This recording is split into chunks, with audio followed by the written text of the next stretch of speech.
गुरुजी, आत्म जांच या अपने आप को देखना, अपने मन के साथ बैठना या विचारों को देखो बोल के बोलते हैं, लेकिन थोड़ी देर में ही हम उठ जाते हैं या ऊब जाते हैं या कोई संस्कार वासना आता है तो फिर उसको छोड़ देते हैं। तो क्या करना चाहिए?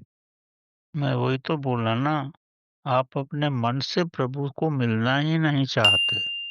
आप यांत्रिक रूप से सब कर रहे हो। यांत्रिक रूप से करने से प्रभु नहीं मिलेगा। आप समय ही खराब कर रहे हो। अगर जब आपके अंदर पूर्ण रूप से प्रभु प्राप्त की तड़पन हो, तभी ये स्वाभाविक हो जाएगा। जैसे आप परीक्षा देने जाते हो, 3 घंटे की परीक्षा होती है, तो 1 मिनट भी आपका मन इधर-उधर नहीं भटकता, लिखते ही रहते। तब तो आपको तब तो आपका मन नहीं भटकता, ना ही आपकी इच्छा कुछ होती है, क्योंकि आपको पता है कि मेरे को इतने प्रश्न करने हैं, नहीं तो मैं फेल हो जाऊँगा और मेरा साल भर की मेहनत समाप्त हो जाएगी। तो प्रभु के लिए तो ऐसे आपकी कोई तड़पन नहीं है ना।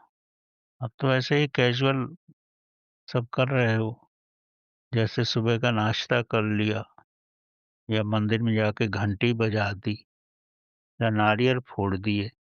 प्रभु वैसा नहीं मिलता। ये जीवन की सबसे बड़ी उपलब्धि है। प्रभु तभी मिलता है जब आप नहीं रहते हो, जब आप ही समाप्त हो जाते हो, तभी प्रभु मिलता है। जब आप विलीन हो जाते हो प्रभु में, तभी वो मिलता है। और विलीन आदमी कब होता है? जब उसके अंदर तड़प होती है। जब इतनी तड़प होती है कि मेरे को पानी की एक बूंद भी नहीं मिलेगी तो मेरी मृत्यु हो जाएगी। जब तक वैसी तड़प नहीं हो, तो ये सब विधियाँ सहायक नहीं होती। विधियाँ तभी तक सहायक हैं जब तक आपके अंदर तड़प है। ये केवल 19-20 का काम ही करती हैं।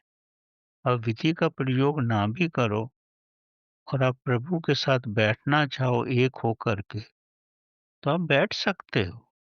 प्रभु का गायन कर सकते हो, उसमें एक हो सकते हो। अब जो तानसेन थे या उनके गुरु थे, तो वो कोई विधियाँ थोड़ी ना करते थे।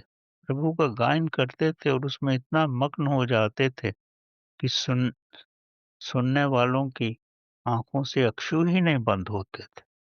ये प्रभु का गायन है, कोई ज़रूरी नहीं है कि विधियों के इस्तेमाल से कुछ हो। तो ये मन से निकाल दो, या तो आपके प्रति प्रभु की तरफ तड़पन हो, तो ही ये इस रास्ते पे चलो। अगर आप ये समझते हो कि मैंने उपनिषद पढ़ ली है या गीता पढ़ ली, तो उससे कुछ नहीं होगा।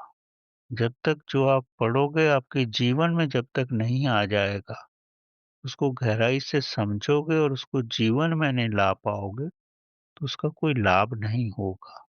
जैसे कर्म के बारे में कहा जाता है, निष्कर्म करो, बिना फल की कामना से करो। तो आप बिना फल की कामना से कोई कर्म कर सकते हो? नहीं करते आप। अब फल के बारे में पहले सोचते हो। इसीलिए ध्यान में बैठते हो तो पहले ये सोचते हो कि कितना समय गुज़र रहा है, इससे मेरे को क्या लाभ हुआ? इतने में तो मैं इतना धन कमा सकता था। इसलिए कोई लाभ नहीं होता। प्रभु के साथ एक हो जाओगे तो महाशक्ति है। समय आने पर जब शक्ति के साथ एक हो जाओगे तो आप ही शक्तिवान हो जाओ।